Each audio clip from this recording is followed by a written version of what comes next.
सीख जो जीवन बदल दे। एक राजा था जिसका नाम रामधन था। उनके जीवन में सभी सुख थे। राज्य का काम काज भी ऐशो आराम से चल रहा था। राजा के नैतिक गुणों के कारण प्रजा भी बहुत प्रसन्न थी और जिस राज्य में प्रजा खुश रहती है वहाँ की आर्थिक व्यवस्था भी दुरुस्त होती है। इस प्रकार हर क्षेत्र में राज्य का प्रवाह अच्छा था। इतने सुखों के बाद भी राजा दुखी था क्योंकि उसकी कोई संतान नहीं थी। यह गम राजा को अंदर ही अंदर सताता रहता था। प्रजा को भी इस बात का बहुत दुख था। वर्षों के बाद राजा की यह मुराद पूरी हुई और उसे एक पुत्र की प्राप्ति हुई। पूरे नगर में कई दिनों तक जश्न मना। नागरिकों को राजमहल में दावत दी गई। राजा की इस खुशी में प्रजा भी झूम रही थी। समय बीतता जा रहा था। राजकुमार का नाम नंदन सिंह रखा गया। पूजा पाठ एवं इंतजार के बाद राजा को संतान प्राप्त हुई थी, इसीलिए उसे बड़े लाड प्यार से रखा जाता था। लेकिन अति किसी बात की अच्छी नहीं होती। अधिक लाड ने नंदन सिंह को बहुत बिगाड़ दिया था। बचपन में तो नंदन की सभी बातें दिल को लुभाती थी, पर बड़े होते होते यही बातें बदतमीजी लगने लगती हैं। नंदन बहुत ज़्यादा जिद्दी हो गया था। उसके मन में अहंकार आ गया था। वो चाहता था कि प्रजा सदैव उसकी जय जयकार करे, उसकी प्रशंसा करे। उसकी बात ना सुनने पर वो कोलाहल मचा देता था। बेचारे सैनिकों को तो वो पैर की जूती ही समझता था। आए दिन उसका प्रकोप प्रजा पर उतरने लगा था। वो खुद को भगवान के समान पूजता देखना चाहता था। आयु तो बहुत कम थी, लेकिन अहम कई गुना बढ़ चुका था। नंदन के इस व्यवहार से सभी बहुत दुखी थे। प्रजा आए दिन दरबार में नंदन की शिकायत लेकर आती थी, जिसके कारण राजा का सिर लज्जा से झुक जाता था। यह एक गंभीर विषय बन चुका था। एक दिन राजा ने सभी खास दरबारियों एवं मंत्रियों की सभा बुलवाई और उनसे अपने दिल की बात कही कि वे राजकुमार के इस व्यवहार से अत्यंत दुखी हैं। राजकुमार इस राज्य का भविष्य है। अगर उनका व्यवहार यही रहा तो राज्य की खुशहाली चंद दिनों में ही जाती रहेगी। दरबारी राजा को सांत्वना देते हैं और कहते हैं कि आप हिम्मत रखें, वरना प्रजा निसहाय हो जाएगी। मंत्री ने सुझाव दिया कि राजकुमार को एक उचित मार्गदर्शन एवं सामान्य जीवन के अनुभव की जरूरत है। आप उन्हें गुरु राधा गुप्त के आश्रम में भेज दीजिए।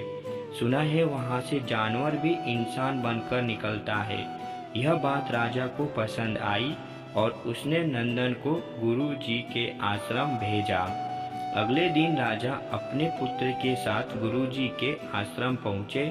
राजा ने गुरु राधा गुप्त के साथ अकेले में बात की और नंदन के विषय में सारी बातें कही। गुरुजी ने राजा को आश्वस्त किया कि वे जब अपने पुत्र से मिलने आएंगे तब उन्हें गर्व महसूस होगा।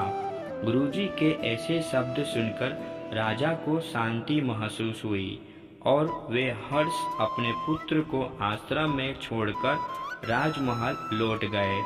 अगले दिन सुबह गुरु के खास चेले द्वारा नंदन को भिक्षा मांगकर खाने को कहा गया, जिसे सुनकर नंदन ने साफ इनकार कर दिया।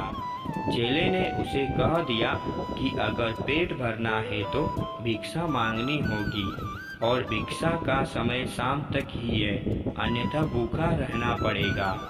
नंदन ने अपनी अकड़ में चेले की बात नहीं मानी और शाम होते होते उसे भूख लगने लगी, लेकिन उसे खाने को नहीं मिला।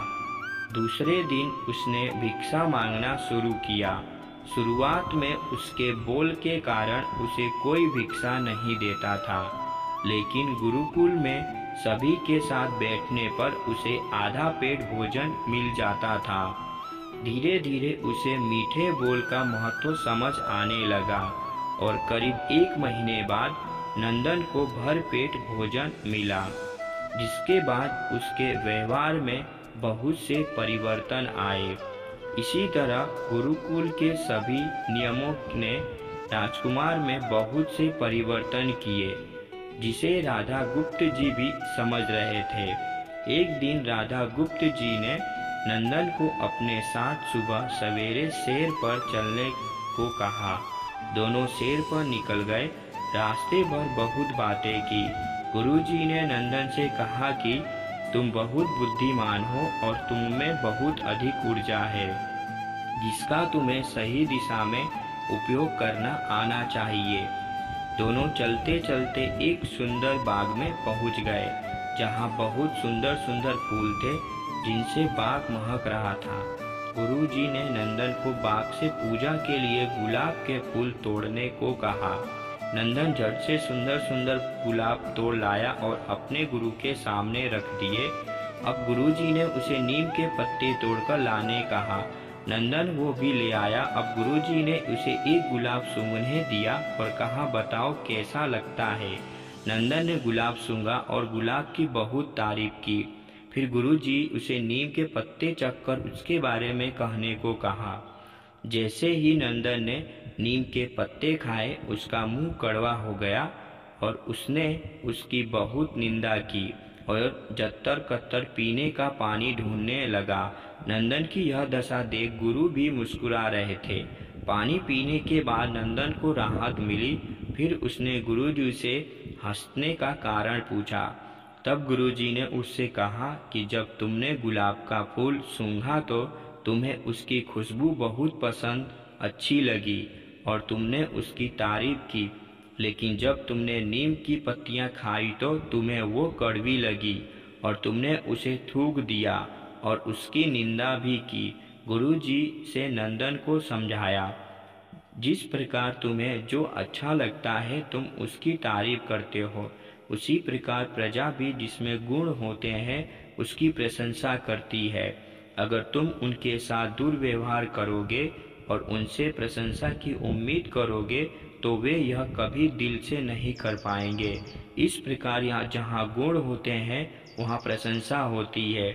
नंदन को सभी बातें विस्तार से समझ आ जाती है और वो अपने महल लौट जाता है। नंदन में बहुत परिवर्तन आता है और वो बाद में एक सफल राजा बनता है। गुरु की सीख ने नंदन का जीवन ही बदल दिया।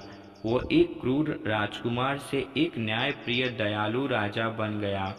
इस कहानी से हमें यही शिक्षा मिलती है कि हम में गुण होंगे तो लोग हमें हमेशा पसंद करेंगे, लेकिन अगर हम अवगुणी हैं तो हमें प्रशंसा कभी नहीं मिल सकती।